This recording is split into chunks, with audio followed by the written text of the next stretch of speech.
What's up, members of the Barrio? It's John, and some of you watching this video are the types of travelers who like to go off the beaten path. Maybe you've been to New York a few times, maybe you're tired of tourist traps, maybe YouTube just kept recommending this video and you decided to click. Either way, we're going to be sharing 10 hidden gems for your next trip to New York City. Guys, we're going to be covering everything from hidden art, places to eat, and even some secret parks. This is going to be fun. Let's go. We're in front of the Parker New York Hotel where a room will run you $400 a night. But I've got some good news. You can find one of New York's best burgers for only $9. Well, that is, if you can find it. Just follow the big burger. Now, I admit, while this is a hidden gem, it's not really unknown. A lot of people know how good the burgers are, so I advise not going during peak dinner times. It was pretty crowded when we went, but oh my goodness, was that a good burger. I ordered a cheeseburger with the works. Look at this thing.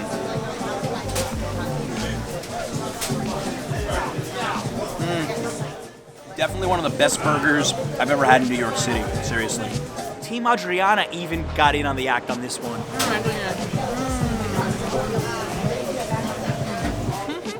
But seriously, you are going to impress people if you take them here because the quality of the burgers, to me, is more impressive than the fact that it's actually pretty tough to find. This is one of my favorite hidden parks in New York City. We're gonna cover a bunch of them today. Just find these nondescript stairs at 55 Water Street and follow me. Guys, there's a rule in New York City. Whenever I'm anywhere, the escalators aren't working, but we have reached the elevated Acre. This is my favorite hidden park in New York, and let me show you. Honestly, what I like best about this park is that there's usually nobody here or just a handful of people. So you have this little forest in the heart of the financial district surrounded by buildings all around you, but you just feel some peace. Right behind me is one of the best views of the Brooklyn Bridge that a lot of people have no idea about, so make sure to bring your camera. Really cool insider tip for you. Bring a towel. There's usually not a lot of people. Nobody here, in fact, right now on this fake turf. Hit up one of the food trucks literally around the corner off of Water Street and you have this scenic New York lunch. Something to definitely consider.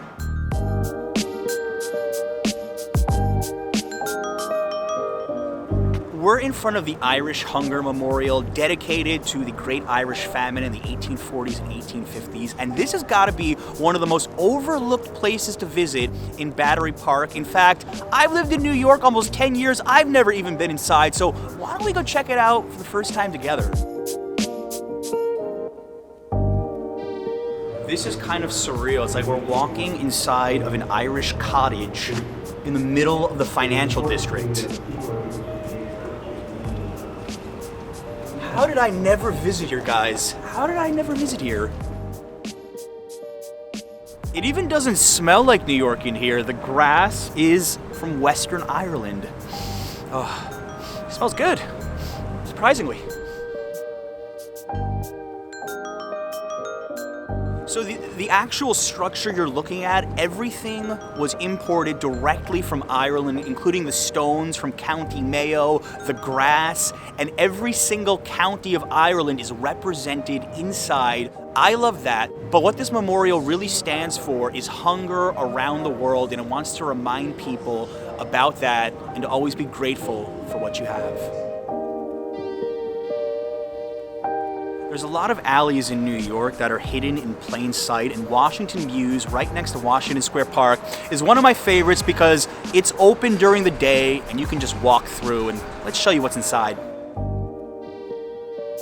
It's called Washington Mews, Mews for stables. This was actually farmland, and this street was built in 1883 to house the horses, the stables right behind where people lived.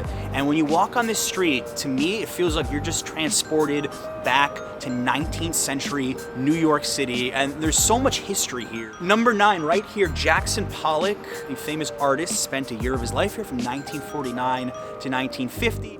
You see the stone street right here, and you can just imagine horses galloping through. Now, there are other streets in New York City that still do look like this, but it's one of my favorites because I live right around here, and it's usually open, as I said, for pedestrians to walk on through and just get transported back in time for a little bit. It's the perfect place for a quick stroll.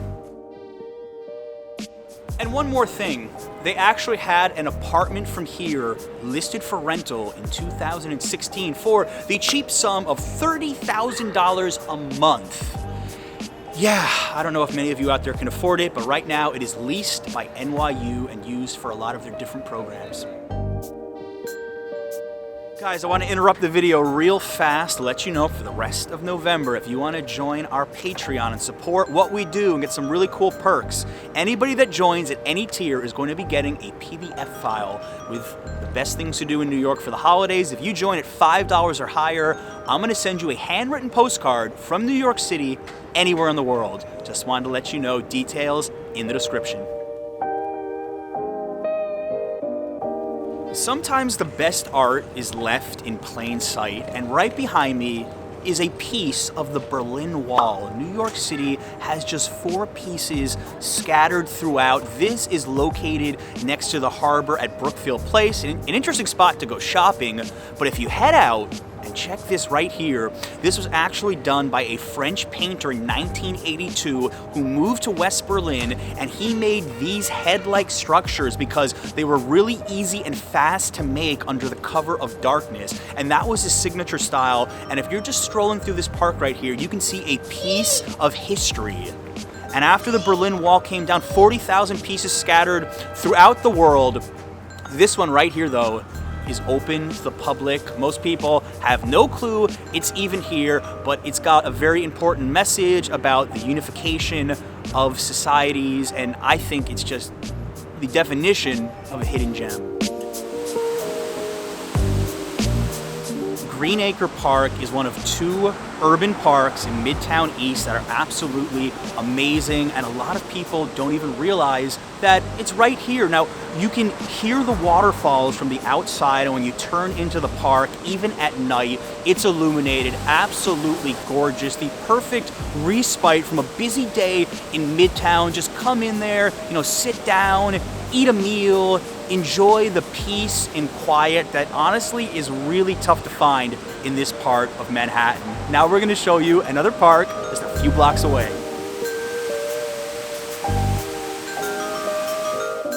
So we just showed you Acre Park. This is Paley Park. It's a little bit more modest, doesn't quite feel like a Japanese garden like Acre does. It's considered a pocket park of New York City. It's just 20 feet, you go inside, huge waterfall, a lot of places to sit down, to relax. You can come at night, and it was named after William Paley, who was once the chairman of CBS. You might recognize that name.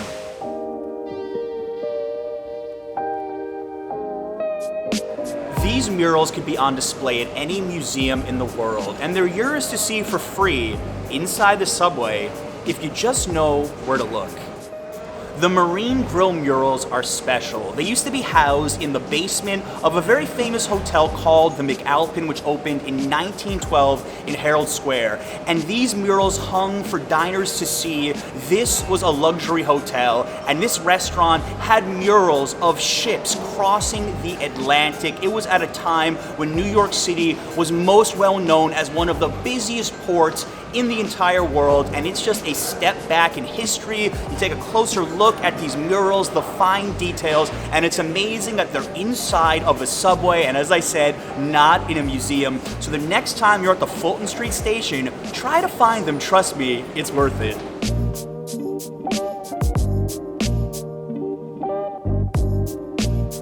Behind me is the Payne Whitney Mansion. We're across the street from Central Park, and inside is the French Embassy. But we're going to concentrate on 2 hidden gems inside. One is called the Venetian Room, and it's like stepping back into the Gilded Age of New York.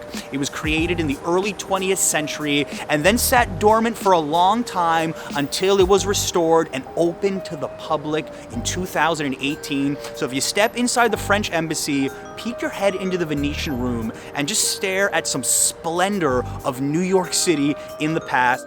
And of course, you've got to visit Albertine, located down the hallway, the only French language bookstore in New York City. They also have some English selections as well.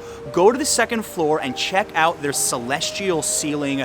Absolutely beautiful and just a really peaceful place to walk around and pretend that you can understand some of that French, because I took Spanish in high school.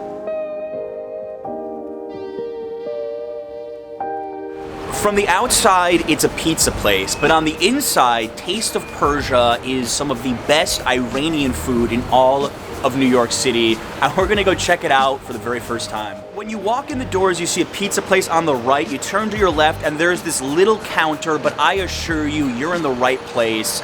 Just homemade Persian food made on the spot there, so easy to order. We tried a couple of different things from their menu, and well, let's just say we had a really good tasting. Trying the Fessenjan walnut pomegranate chicken. My first time ever eating Persian food.